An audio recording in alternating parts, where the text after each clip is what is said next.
자, 특집 이가역 라이브 더불어민주당 원내대표 후보자 토론회 진행하고 있습니다. 다음은 민주당 선관위가 선정한 공통질문 1개에 대한 답을 들어보겠습니다. 사전에 내 후보가 질문을 미리 받아봤기 때문에 충분히 고민한 답변이 나올 거라고 기대합니다.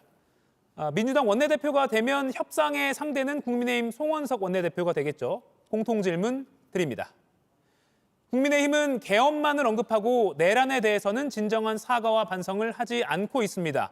이러한 상황 속 개혁 법안과 민생 법안을 통과시켜야 하는 입장에서 국민의힘을 상대로 협상 전략이 있다면 말씀해 주십시오.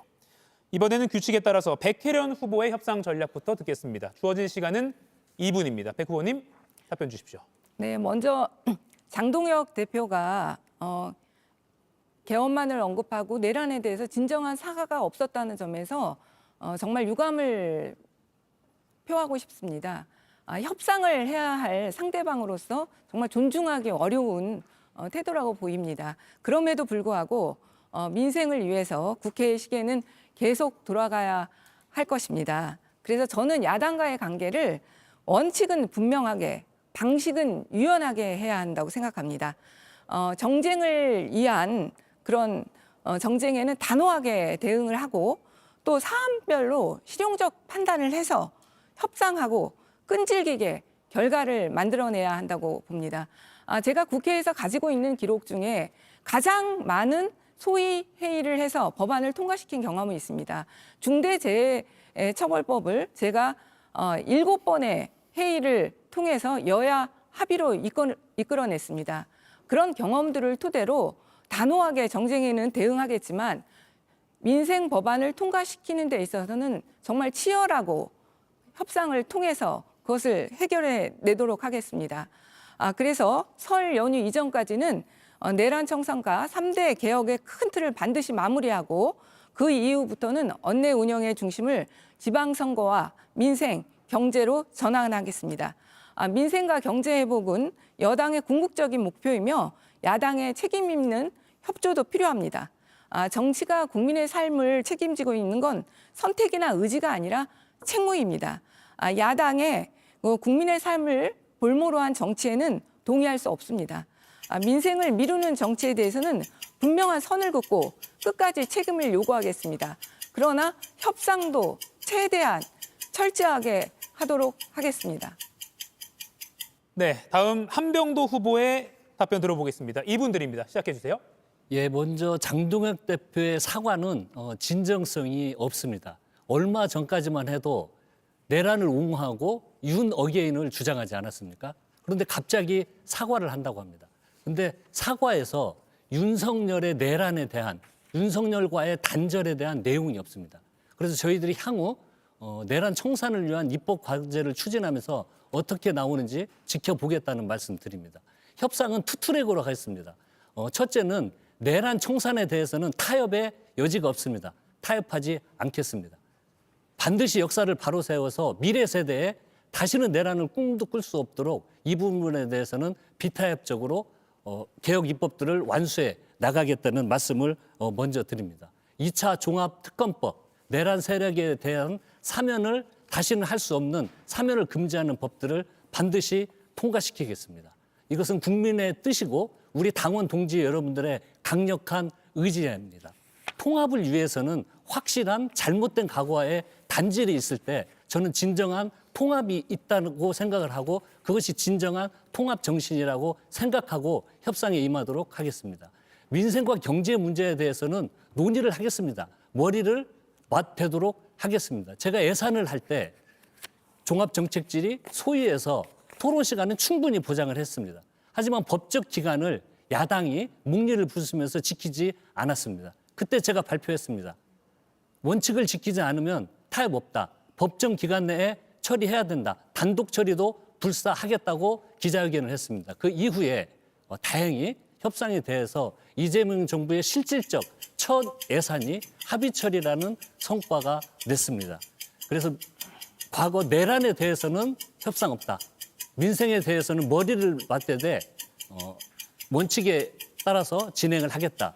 그 말씀을 드리겠습니다.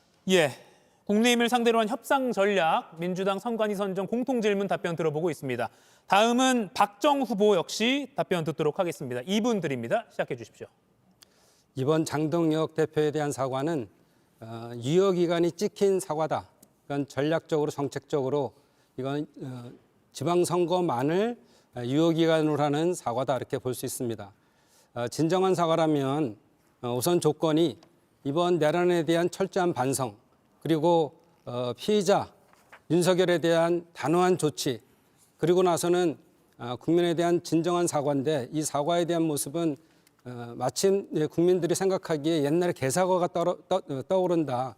진정한 사과는 고개를 깊이 숙이고 큰절이라 하면서 진정성을 보여야 되는데 그게 부족하지 않았나 이렇게들 느끼고 있는 것 같습니다. 비상계엄을 단순한 수단으로 생각하는데 그러면 목적은 맞았다는 것입니까?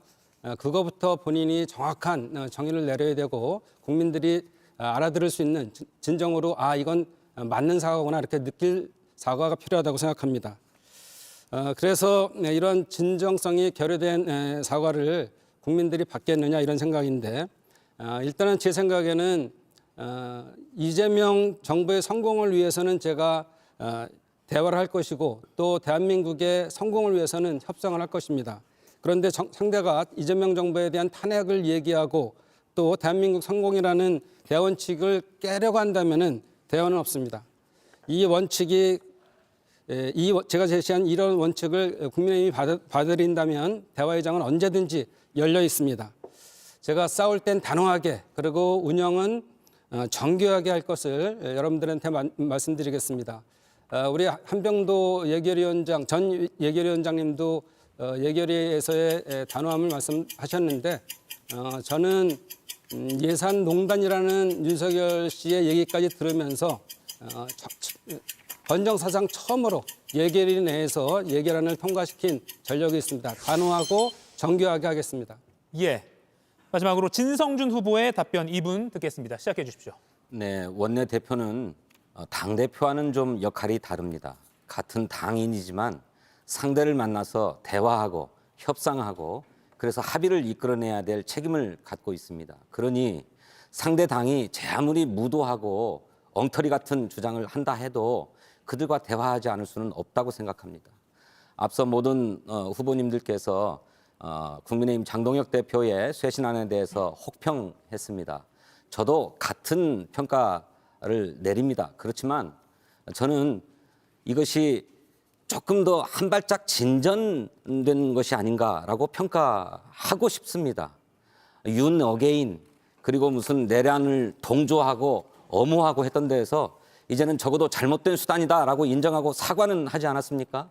이렇게 첫 발자국을 뗀 것이라고 평가하고 싶고 그렇게 한 발 한 발 나아가서 내란 세력과 완전히 절연한다면 그때는 국회가 완전히 정상화될 수 있을 것이라고 생각합니다. 그런데 이들이 내란 세력과 절연하지 못하고 내란 청산 입법에 대해서도 계속 방해하고 저지하려고 한다면 이것은 국회법에 따라서 신속하게 처리해야 된다고 생각합니다. 그렇게 아예 정치적 쟁점을 해소해버리면 그다음에 남아있는 민생 경제 대책에 대해서는 여야 간에 큰 차이가 없기 때문에 얼마든지 합의 처리가 가능하다고 생각합니다. 실제로 국민의힘과는 민생 공통공약 협의체를 구성해서 일정한 성과를 내기도 했습니다. 그러니까 여지껏 국회의 발목을 붙잡고 있었던 정치적 쟁점, 내란 청산 입법을 신속하게 종결시키고 처리하고 그다음에 민생 경제 대책을 논의해 가야 되겠다 이렇게 생각을 합니다. 다행히 국민의힘 송원석 원내대표는 제가 당의 원내 수석부대표로 일할 때 상대 카운터 파티였습니다. 대화도 할 수 있고 한밤중에도 통화할 수 있는 그런 사이이니까 협상이 무난할 것이라고 생각합니다. 예. 민주당 선관위가 선정한 공통질문에 대한 답변을 들어봤습니다. 이가혁 라이브를 시청해 주셔서 고맙습니다. 이가혁 라이브는 평일 오후 5시 TV와 유튜브로 실시간으로도 함께 하실 수 있습니다.